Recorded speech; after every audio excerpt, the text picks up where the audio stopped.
Welcome to another edition of the Fantasy Golf Gods podcast. We are your host. I'm Rusty Miller. That's Matt Jacobs. What's up, guys? No podcast last week. Nope. Before the Memorial. Big field, just holiday weekend got in the way. Yeah, I had a lot of plans, a lot of grilling. A lot of family stuff. A lot of beers. A lot of food. Pretty sure I played some golf, too. Yeah, spent the day on the lake. So, yeah. Nice. A lot of things got in the way of a podcast. But we're back. we are back. And next week, for the U.S. Open, The Open of the U.S. you will be in Florida. Nepal's. And then, so think we that's how are they going pronounce to it. do, so we're probably going to do a live simulcast Coming hookup at you from Naples. Naples, and I'll be here in the studio I'll be at the pool. in a Speedo. Sure. And then, so we'll do that for the U.S. Open. Yep. But Yeah, don't want to miss that one. But this week, we have the St. Jude Classic. In Memphis. Oh, do you want to talk about the Memorial Yeah, Tournament? I loved it. It was great. I watched a lot of it.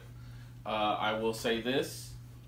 If Patrick Cantley is ever in contention again, I will never watch golf. Slow? Oh my gosh. Can't close either.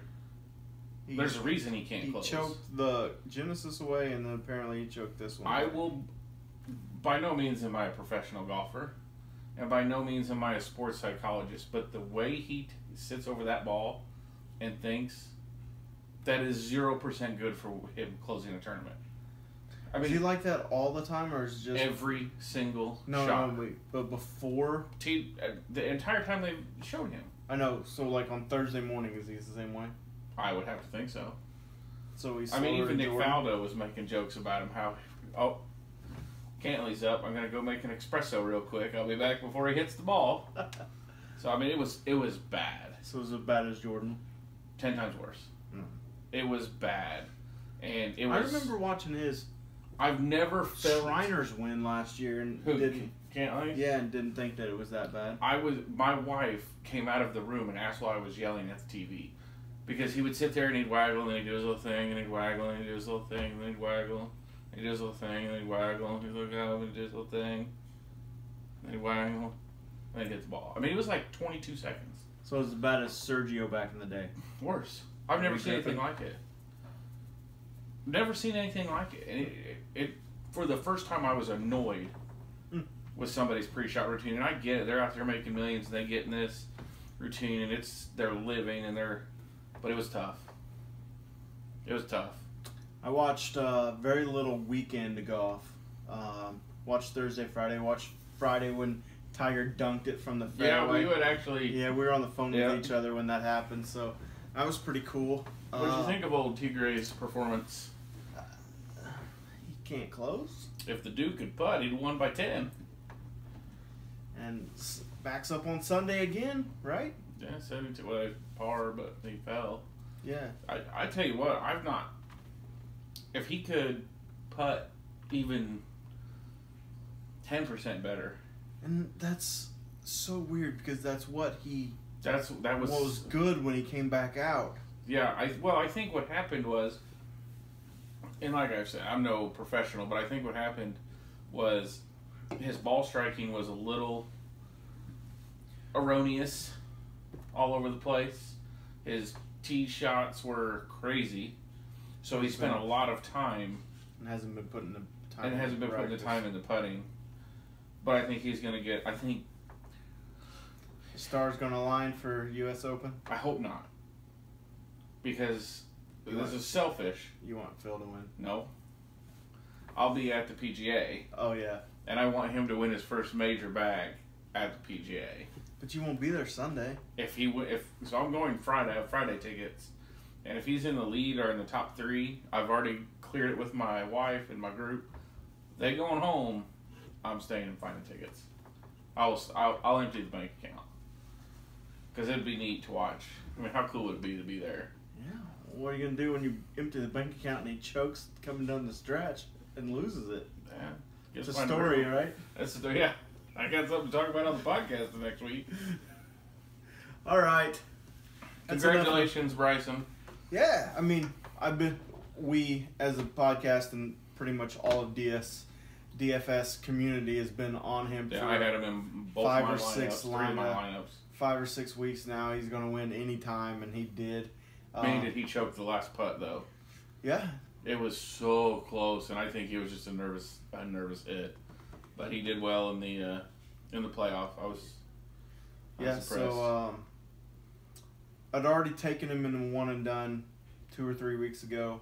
Yeah. Joe took him in a one and done this week, so he extended his lead. But I would like to thank Jason Duffner for missing a cut. Yeah, I think I'm on a string of like 17 missed cuts this year. You've got 9 missed cuts this year. Yeah, that's not good. Considering we've had 22 events. Yeah. And you're still ahead of me. Yeah, I know. That's weird. And Brian.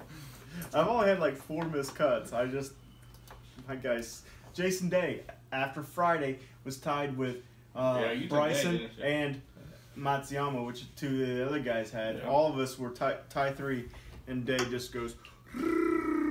Which was surprising. I really thought he was going to... Well, I also had him in DraftKings, so after getting 12 of 12 of my players through the cut, 1 MDF'd, and then Jason Day just didn't do shit. So, Rory kind of surprised me. What could have been a promising DraftKings weekend was a profitable but okay. What do you think of the quarter arcade 150 entry lineup now you can do? I don't know. I didn't see it. Yeah. DraftKings came out with this thing, a mini max or something is what they're calling it. 25. You can 150 enter a quarter arcade? Yeah, quarter jukebox arcade, whatever it's called, yeah. I don't know that I would take the time to make 150 lineups for a quarter apiece. I mean, what is that winning going to be? I don't know, but it was weird. I didn't put a single one in that one. That is weird. I don't think I would ever play in that. I don't play in the quarter arcade much anyway, but... I'll dabble if I do like a really, really random lineup. Yeah. Just to see how it does. Speaking of DraftKings, shout out to DFS Jimmy from the Bogey Free podcast. Took our listener league down again this week.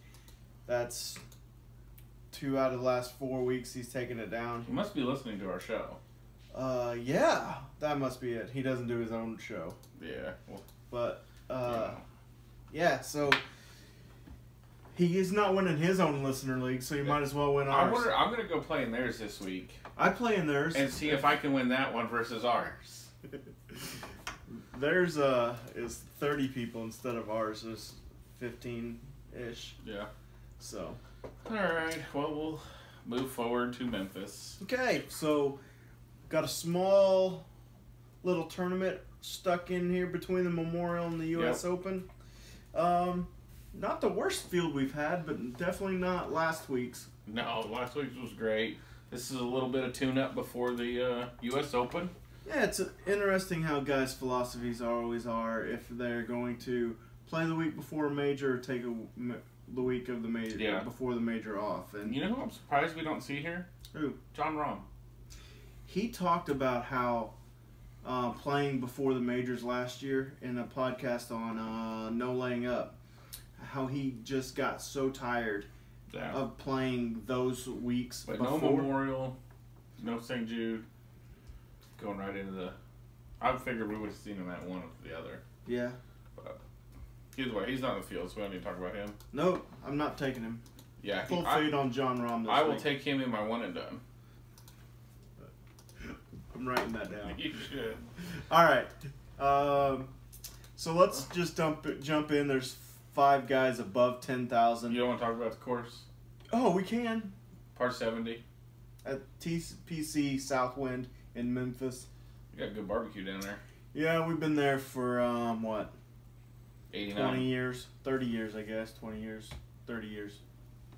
30 years. 30 years. Real good math. Yeah. It's late. It is. A little too many DCs. Yeah, those Diet Cokes really sneak up on you. I get you. 7,200 yards. Georgia fairways, champion Bermuda greens. Greens are smaller than usual. Only 2 par 5s, obviously, if it's a par 70. Both par 5s are really easy scoring holes. So more than half the field or half the field will birdie or eagle those holes. Yeah. So where you're going to really you're not going to get any points there on anybody. It's all going to be par 4s. It's all going to be bogey avoidance this week. It's going to be just a crap ton of boring pars, which makes for boring DraftKings, but it usually makes for a good viewing week because the field's compacted coming down the stretch on Sunday. So what stats are you running?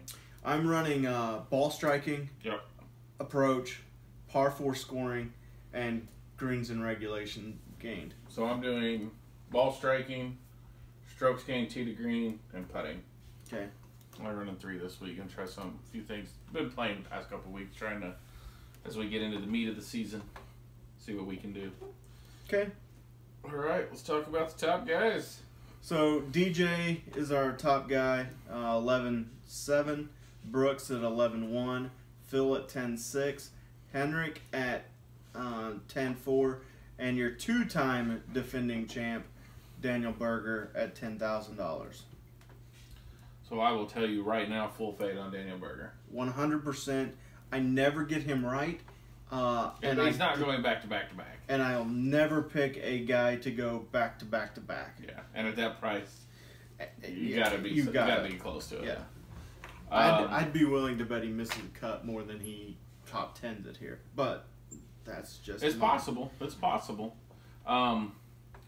Me personally, there's 2 guys I like here. I mean, I like Koepka, Mickelson, Stenson.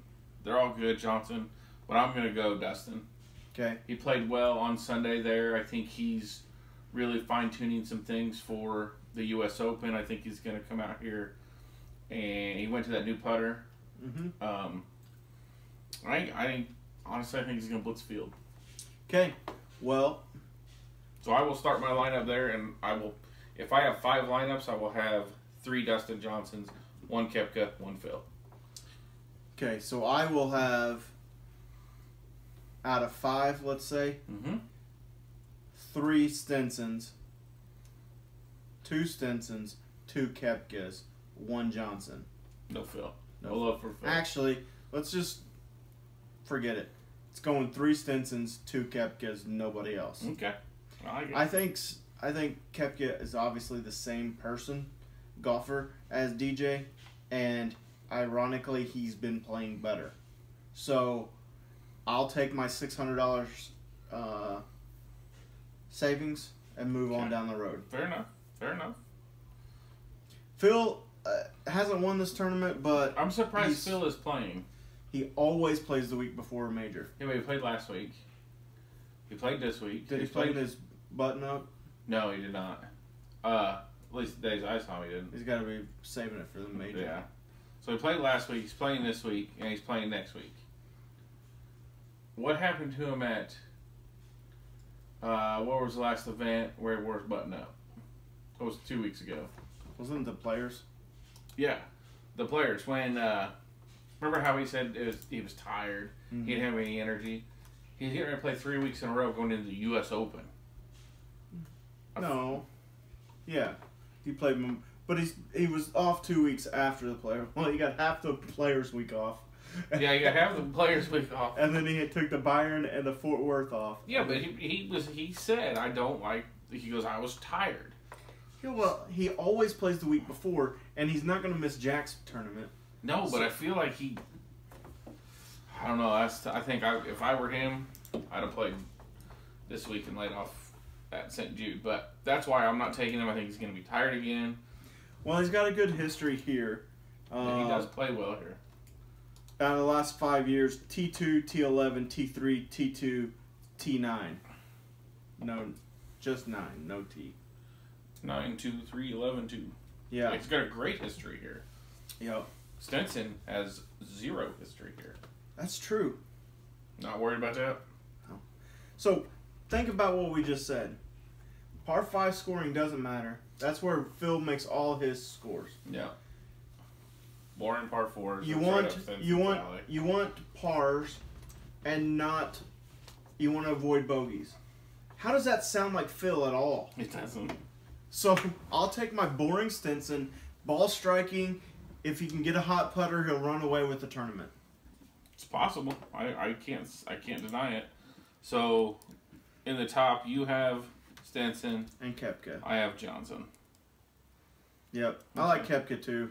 T11. I do like Koepka here. T11 at the Players, second at Fort Worth. So I do like Koepka here. I wouldn't be opposed to a couple shares of him. Okay, so if we want to go down to the next tier, we're going to start seeing a couple names that we don't like to see up here, but Billy Horschel at 9.7, Adam Scott at 9.6, Charles after his miscut last week at 94, Tony Finau at 93, Benny Ann after his runner-up at 92, Keegan at 9,000. I can tell you, Keegan is full fade at all times for me. Oh, I had him last week. Did you? Yeah. I felt like he was going to play well. I feel like he could play really well here. And I never play Schwartzel, so those two are, and Horschel, those three I never play. So those three are easy fades. I actually like the other ones, Adam Scott, Finau, and Benny Ann. I'll mix and match depending on how many lineups I make. So, I really like this area. I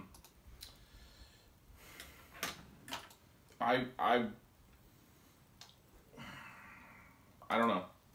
I feel like this is a area where you could really save some money and pick two of these guys up. Could you full fade the top and pick like three of these guys? I think so. I mean, you look at course history. Billy Ho T4, Schwartzel T2 last year, and Adam Scott T10. Mm-hmm. So, you have three golfers that finished top 10 last year. I mean, they're the three most expensive, so I don't know if you can fit those three in anything else. But look at Horschel's history here back the last 5 years. So he didn't play in 16, and last year he's T4, T8, T6, and T10. So it's worth it. I mean, that's better than anybody up top. For sure. So I could see starting Other than Phil. Other than Phil, yeah.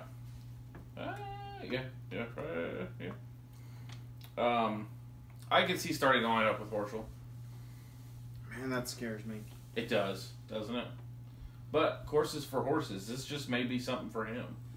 I mean, boring par fours. He's definitely not going to go light up a par 5 scoring fest, right? No, he's not. He's not. I'm gonna. I will start a lineup this week. Billy Ho with Billy Ho, Keegan. Keegan's not played here in the last 5 years. And I will probably take.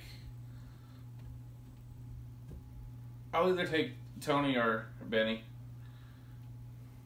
Benny on. I don't know. I feel like they've all been playing really well. It's a good line. It's a good area. I mean, I don't like their pricing. Obviously, Benny Ann, runner-up last week in the playoff. Tony finished in the top 15 last week. I didn't even know he played last week.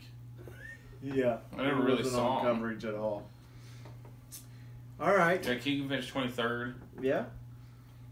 And finished 7th at the Players, so... I mean, I feel like, he's not in major form, but he could play well here. Wasn't the U.S. Open the major he won? Mm-hmm. I'm pretty sure. So that's the time of the year he likes to play, I guess. Yeah, so he's coming around the mountain. All right. I actually like this next group a little bit. So probably my favorite group on the board is this $8,000 range. 89 at Joaquin Niemann, 88 at Steve Stricker, Russell Knox at 87, Chucky Three Sticks at 86, Peter Uline at 85, Barnrat at 84, Luke List at 83, Ryan Palmer, Harris English, and Chris Kirk and JB Holmes round out the 8,000s. So I like 1, 2, 3, 4, and maybe 5 of them. 1, 2, 3, 4, maybe 5. Yeah. I'm going to guess you like Joaquin Phoenix. Yep. Steve Stricker. He played a great Johnny Cash. He did, didn't he? Yeah. He really did. Steve Stricker you like? Yep. You like Uline? Yep. You like the Barn Rat? Yeah. He's my possible here. And you like Luke List? Yeah. Yeah. Those are the exact 5 I like. Yeah. Except I'm kind of hesitant on Stricker. He didn't play last week, right? No. Do we know how his back is? No. Because he had the... I mean, I know he... Wasn't that the... That was at Fort Worth. Yeah. And I know he's leading after day 1 or tied or he's up there or something. He finished T32, so... I mean, yeah, but, I mean, he pulled through. Is it 100% or is he testing it before the U.S. Open? I'd be surprised. If it was questionable, I'd say he would have set it out and showed up next week. Fair enough. I don't like Ryan Palmer at all. There's way too much water on this course. What about Chucky 3 Sticks? He's 6th in my model. What's his tournament history here? He's 45th in my model. I don't think he's played here much in the last... 26 cut, 28-39, so mid-pack. Yeah. I don't like him. Okay. Fair enough. I like Luke List here. I do. Obviously. Luke List has been playing well. Peter Uline's been playing well, and it fits what I think a Peter Uline course is, which is hard par 4s, and he can't go out and score on par 5s, so he doesn't need to do that firepower. Sure. Boring pars is right up his alley. I'm going to say this on the podcast live. If Luke List would take a putting lesson from somebody, he'd probably play well. I mean, he plays well. In my model where I have 33% ball striking, 33% putting, and 34% tee to green, he's 1, 128, and 1. It's better than Jordan Spieth if he was here. Yeah. But you're first in ball striking, first in strokes gained, tee to green, and 128 Yeah. in putting? That's Luke List for you. Man. That's why you got runner-ups on his name and never a winner. All he's got to do is figure out that putter, and he's golden. Yep. He's going to be damn near last.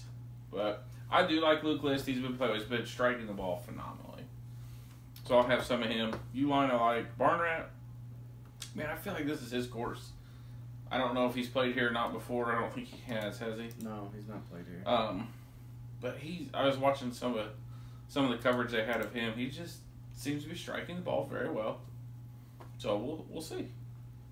All right. I have nobody else in here for me. Yeah, so now that we have talked about 50 guys and there's still 120 guys left, you just want to go and tell me who you like from 79 to 75? Ish, yeah. And then we can go from 75 to 7,000. There's not a whole lot I have starred, so it won't be that long of a... I don't mind Chappell. I don't mind Tway. Reevy's okay.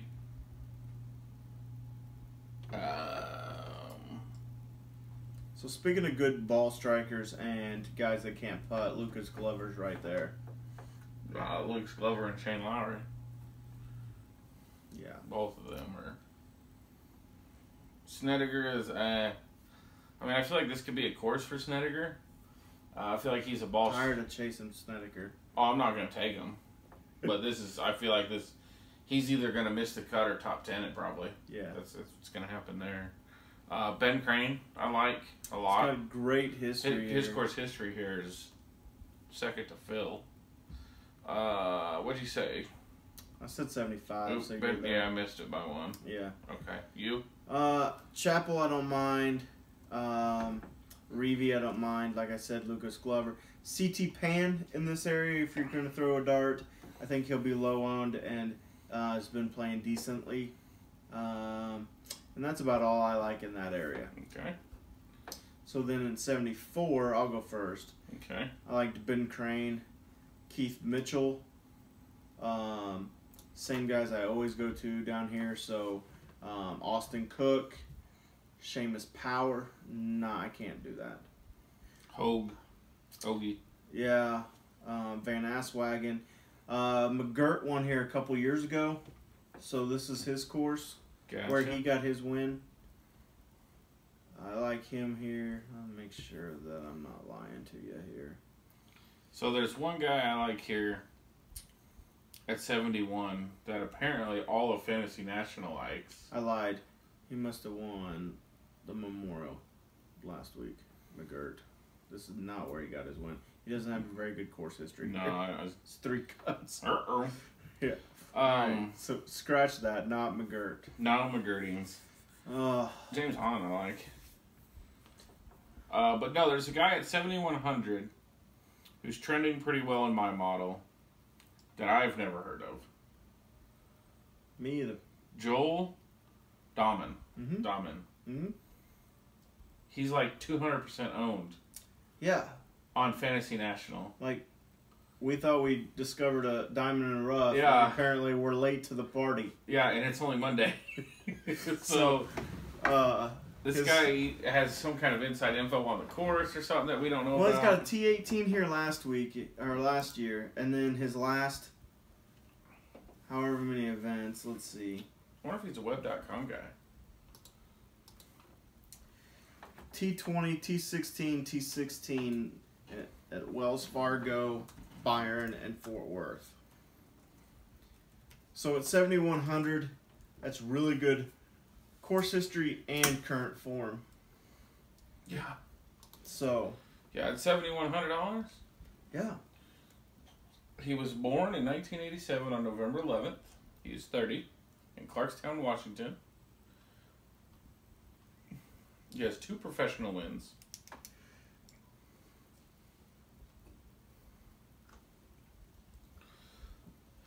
This is a segment of the podcast we call Reading the Internet. Yes, reading Wikipedia. Played on the PGA Tour Canada from 2010 to 2013 without much success. He won twice. So you like James Hahn. Hold on, let's jump off that real quick. Yeah, go ahead. You know he's missed his cut in the last 4 events that he's played in? Yep. Do you know why I like him? Because he's not going to miss 5. I'm all about trends. How do you know he hasn't actually missed 5? Because I looked it up. I need to know what he did before. Our stats guy. Oh, Billy looked it up? Yeah. Oh, nice. Thanks, Bill. Billy, oh. I don't even. Who were we talking about? We were talking about Dahman, but. Oh yeah, Dahman. I thought he was going to be a sneaky pick. Not so much. He's going to be really chalky, but at least in Fantasy National land. There's reason for it though, so go for it. If we're going down below 6 or 7,000s now. So he's just a cut since the Heritage. So. Since the Masters. He didn't play the Masters. Oh, well, at least he didn't miss a cut there. 1, 2, 3, 4, 5. He's missed 5, so he's not going to miss 6. Alright? He's not going to miss 10 straight, I promise. Look at his DraftKings picture now. He looks like scared he's going to miss the cut. That's funny. Below 7,000s, Johnny, huh? Who? Huh? Huh? Yep, Johnny. Huh? Stuart Sink has good course history here. I will be taking local boy Steve Wheatcroft. No, you won't. No. I want to because he's local. But you hate him because he lost you thousands of dollars the first time you ever played. Oh, man, all he had to do was go par, par, par. I love bringing that up. All right, and I will put John Daly in a lineup because... Oh, I will definitely have John Daly in a lineup. He hits it far, man. Ball go far. He hits it long, man. Yeah, I don't... There's... nobody? No. I love the Smiley Kaufman on, Fantasy National. If you go to the recent forms, it shows their strokes gained total. And everybody down here is negative, right? So negative 3, -3, -16, -7, 5. His is -30. What? -30.85. I'm sorry. Do you mean 3.5? No, there's a 0 there. 30.85. Negative in the front. He's losing 30 strokes? Yeah, on the field. Is he a professional? Not for long. He has... Who is this, Saunders? No. Smiley Kaufman. If you look on... I have him favorited on my PGA app just to see where he's at every week. Because he's the new Baudo. Like... Oh, yeah. Baudo's like 20 over after 2 weeks or 2 rounds, and now... Man, these are scores I can shoot. Smiley Kaufman. No, you can't. 78? Shot a 78 in the last tournament I played in. Not from the tips. I don't think Fort Worth was very long. Okay. 75, 78, 77, 67. That'd be hard to get to.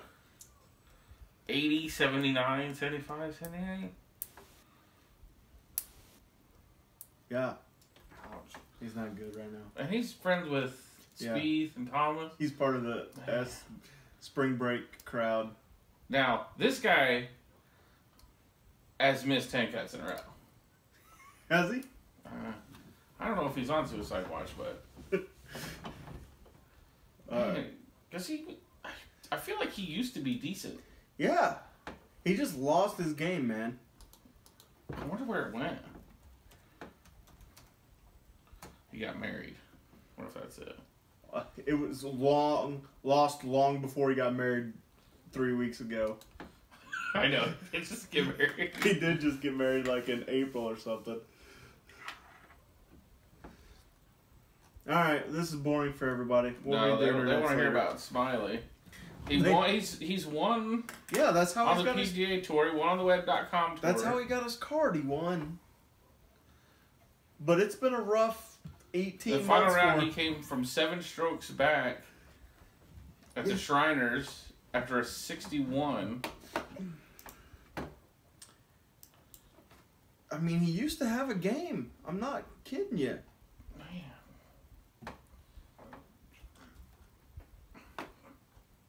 I like him, too. I hope he comes back. Yeah, I mean, I like his brother better. Charlie Hoffman? No. Make sure I get this right. But I believe his brother's name's Happy. He's Smiley and his brother's Happy. What? I kid you not. You're drunk. Alright, so who's your winner? I don't know. Hold on. Are you looking it up? Yeah, trying. Brother's name. Lucky. Damn it. I was close. Not Happy. Just Lucky Kaufman. Close enough. Yeah, he's a professional golfer, or trying to be. Oh, that's cool. Yeah. Alright, so who's your winner? Oh, apparently Smiley's real name is Carter. That's less fun for everybody involved. Carter Kaufman now. His name is Smiley. Yeah. His middle name's Smiley, though. My winner's going to be Stenson. I'm going to go way out on a limb here. DJ by 4. Okay. You got a core? Because I do. I do. It does not include Smiley. It includes... Does it include Lucky? No. I hope it gets lucky. It includes Dustin Johnson. Yup. Ben Crane. Yup. Joaquin Phoenix. Yup. Neiman. Whatever. Same thing. Newman. Kevin Tway. Okay. You know how much you have left? $7,100,000. Okay. I have Stenson, Neiman, Luke List, Stuart Sink. I like it. 7,800 left. Nice. So. All right, you heard it here first, folks. Next week, we will be live from Naples, Florida. and I will be here in the studio. Or maybe at home in front of a bookcase. I think you should do it in front of your bookcase. Make sure wear glasses. Hello, folks. And smoke a pipe and drink some scotch. It smells like mahogany and leather-bound I have books. Many leather-bound books. All right. Good luck. See you next time. Peace out.